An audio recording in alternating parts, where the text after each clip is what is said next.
그러므로 이제 그리스도 예수 안에 있는 자에게는 결코 정죄함이 없나니 이는 그리스도 예수 안에 있는 생명의 성령의 법이 죄와 사망의 법에서 너를 해방하였음이라. 율법이 육신으로 말미암아 연약하여 할 수 없는 그것을 하나님은 하시나니 곧 죄로 말미암아 자기 아들을 죄 있는 육신의 모양으로 보내어 육신의 죄를 정하사 육신을 따르지 않고 그 영을 따라 행하는 우리에게 율법의 요구가 이루어지게 하려 하심이니라. 육신을 따르는 자는 육신의 일을, 영을 따르는 자는 영의 일을 생각하나니 육신의 생각은 사망이요 영의 생각은 생명과 평안이니라. 육신의 생각은 하나님과 원수가 되나니 이는 하나님의 법에 굴복하지 아니할 뿐 아니라 할 수도 없음이라. 육신에 있는 자들은 하나님을 기쁘시게 할 수 없느니라. 만일 너희 속에 하나님의 영이 거하시면 너희가 육신에 있지 아니하고 영에 있나니 누구든지 그리스도의 영이 없으면 그리스도의 사람이 아니라. 또 그리스도께서 너희 안에 계시면 몸은 죄로 말미암아 죽은 것이나 영은 의로 말미암아 살아있는 것이니라. 예수를 죽은 자 가운데서 살리신 이의 영이 너희 안에 거하시면 그리스도 예수를 죽은 자 가운데서 살리신 이가 너희 안에 거하시는 그의 영으로 말미암아 너희 죽을 몸도 살리시리라. 그러므로 형제들아, 우리가 빚진 자로되 육신에게 져서 육신대로 살 것이 아니니라. 너희가 육신대로 살면 반드시 죽을 것이로되 영으로서 몸의 행실을 죽이면 살리니 무릇 하나님의 영으로 인도함을 받는 사람은 곧 하나님의 아들이라. 너희는 다시 무소하는 종의 영을 받지 아니하고 양자의 영을 받았으므로 우리가 아빠 아버지라고 부르짖느니라. 성령이 친히 우리의 영과 더불어 우리가 하나님의 자녀인 것을 증언하시나니 자녀이면 또한 상속자 곧 하나님의 상속자요 그리스도와 함께한 상속자니 우리가 그와 함께 영광을 받기 위하여 고난도 함께 받아야 할 것이니라. 아멘. 로마서 8장은 그 앞에 나오는 본문에 대한 결론이라고 할 수 있습니다. 그러므로 이제는 인간이 왜 죄인인가? 무엇을 근거로 해서 인간이 죄인인가? 그것은 바로 율법입니다. 모든 인간은 율법 아래에 있다는 것이죠. 율법의 조문을 어긴 우리는 율법에 의해서 정죄를 당합니다.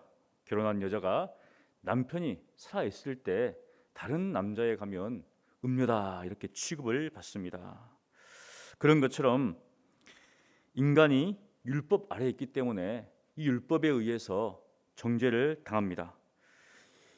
이 정죄를 당하면 그것에 대한 죄의 대가가 바로 사망입니다. 그러기에 죄인인 우리는 이렇게 절망적인 탄식을 할 수밖에 없습니다. 로마서 7장 24절에 오호라 나는 곤고한 사람이로다. 오호라 나는 곤고한 사람이다. 이 사망의 몸에서 누가 나를 건져낼 것인가? 이것이 자신의 진정한 실체를 깨달은 사람의 고백입니다. 육신대로 내 마음대로 살다가 이렇게 사는 삶이 진정한 삶은 아니죠. 안목의 즐거움과 육신의 쾌락을 따라 살아가는 것이 우리의 인생이 아닙니다. 그것은 껍데기일 뿐입니다. 인간의 실체를 모르고 피상적으로 보여지는 삶을 산다는 것입니다. 그러다 어느 순간 어떤 환경 속에서 어떤 시점에 복음을 통해서 우리는 자신의 실체를 깨닫게 됩니다. 바로 죽을 수밖에 없는 희망이라고는 전혀 없는 절망적인 자신의 모습을 보게 된다는 것입니다. 이것이 바로 우리가 말하는 옛사람이다. 하나님의 심판 아래에 머물고 있는 하나님의 진노를 받을 수밖에 없는 그러한 우리 인생이라는 것이죠. 그러나 예수님이 이 땅에 오심으로 이 모든 것들이 다 바뀌었습니다. 운명 같은 죄의 굴레에서 벗어날 수 있는 확실한 길이 열렸습니다. 바로 그것이 그러므로 이제는 바뀌었다는 겁니다. 어떻게 바뀌었습니까? 그리스도 예수 안에서 절망에서 소망으로, 사망에서 생명으로 바뀌었습니다. 누구 때문인가? 바로 예수 그리스도 때문이라는 것이죠. 그리스도 예수 안에 있는 자에게는 정죄함이 없습니다. 왜냐하면 율법 아래에 매여 있지 않기 때문입니다. 우리가 2절을 읽겠습니다. 우리 2절 함께 읽습니다. 이는 그리스도 예수 안에 있는 생명의 성령의 법이 죄와 사망의 법에서 너를 해방하였습니다. 우리가 이 말씀을 깊이 깨달아야 합니다. 예수 믿으면 구원을 받습니다. 단순히 이렇게 이제 이 정도로 아는 사람들이 있습니다. 그러나 사도 바울은 왜 예수님을 믿으면 구원을 받는가에 대해서 좀 깊이 있게 들어가서 이야기를 하고 있습니다. 성령입니다. 성령의 법, 그리고 생명의 성령의 법이다. 바울은 죄와 사망의 법, 그리고 성령의 법에 대해서 대조를 하면서 결국 죄와 사망의 법은 율법이죠. 바로 율법 아래에 매여 있는 사람과 그 다음에 성령 아래에 있는 그러한 사람에 대해서 대조를 하면서 우리가 왜 정죄를 당하지 않고 왜 우리가 자유함을 누리는가, 이것을 이야기를 하고 있습니다. 여기에 중요한 원리가 있다는 것이죠. 우리는 예수 믿고 바로 천국을 가지는 않습니다. 여전히 이 땅에 남아 있습니다. 그렇다면 우리는 죄와 사망의 법이 아니라 생명의 성령의 법으로 아래에서 살아가고 있는데 어떠한 삶을 살아야 하는가? 그것은 성령을 따라 사는 삶이다. 육신의 연약함으로 인해 우리는 율법을 지킬 수가 없습니다. 그래서 하나님은 자기의 아들을 죄 없는 육신의 모양으로 보내서 우리의 모든 죄를 담당하셨습니다. 율법의 요구를 성취하셨습니다.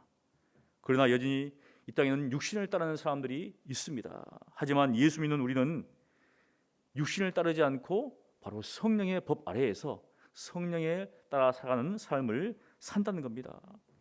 육신의 생각은 사망이지만 성령의 생각은 생명과 평안입니다. 육신의 생각은 하나님과 원수가 됩니다. 하나님의 법에 굴복하지 아니할 뿐 아니라 할 수도 없습니다. 따라서 육신에 있는 자들은 하나님을 기쁘시게 할 수 없습니다. 즉 그리스도 예수 안에 있지 않는 사람은 그가 아무리 하는 모든 행동들이 하나님을 기쁘시게 할 수 없다는 것이죠. 하지만 신자는 다릅니다. 우리 속에는 하나님의 영, 그리스도의 영, 성령이 거하십니다. 그리스도의 영이 있는 사람은 그리스도의 사람입니다. 누구에게 속한 사람인가? 바로 하나님께 속한 사람, 그리스도에게 속한 사람이다. 성령은 생명의 영입니다. 살리는 영입니다. 그렇다고 우리가 죽지 않는 것은 아닙니다. 우리의 몸은 죽습니다. 몸은 죄로 말미암아 죽지만 영은 의로 말미암아 살아 있습니다. 그렇다면 우리의 죽은 몸은 어떻게 될까? 예수님을 죽은 자 가운데서 살리신 하나님의 영이 우리 안에 거하시면 하나님이 그의 영으로 말미암아 우리 죽을 몸도 살리십니다. 이게 굉장히 중요한데, 왜냐하면 우리가 이 땅을 살아갈 때 어떤 소망 가운데 살아가는가? 바로 내 몸의 부활. 하나님의 나라는 이 육체를 가지고 들어가는 것이 아니라 바로 부활한 몸을 통해서 들어간다는 것이죠. 그래서 우리는 지금도 우리의 몸의 부활을 기다리고 있습니다. 언제 부활하는가? 예수님께서 다시 오실 때 바로 우리가 그 부활의 영광에 참여한다는 겁니다. 그렇다면 우리는 어떻게 살아야 합니까? 사도 바울은 12절에 이렇게 이야기를 합니다. 우리 함께 읽습니다. 12절입니다. 그러므로 형제들아 우리가 빚진 자로되 육신에게 져서 육신대로 살 것이 아니니라. 육신대로 살 것이 아니다.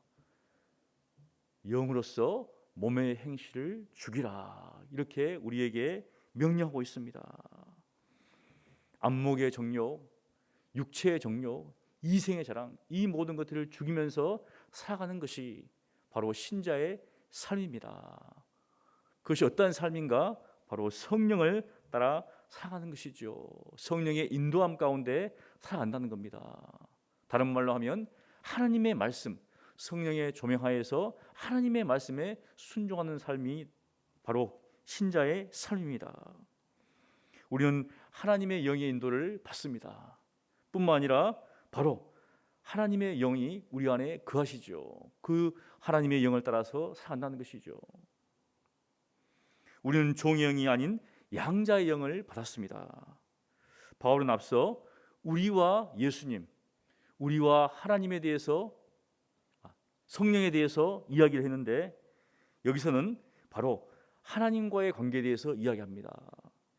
우리는 하나님의 양자이다. 종의 영이 아니라 양자의 영을 받았다. 그래서 우리는 하나님의 상속자라는 겁니다. 바로 그리스도와 함께한 상속자이다. 그러기에 그와 함께 영광을 받기 위해서 고난도 함께 받아야 한다. 17절입니다. 함께 읽습니다. 자녀이면 또한 상속자, 곧 하나님의 상속자요 그리스도와 함께한 상속자니 우리가 그와 함께 영광을 받기 위하여 고난도 함께 받아야 할 것이니라.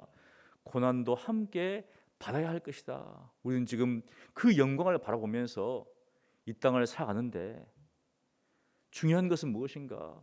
고난이 있다는 것이죠.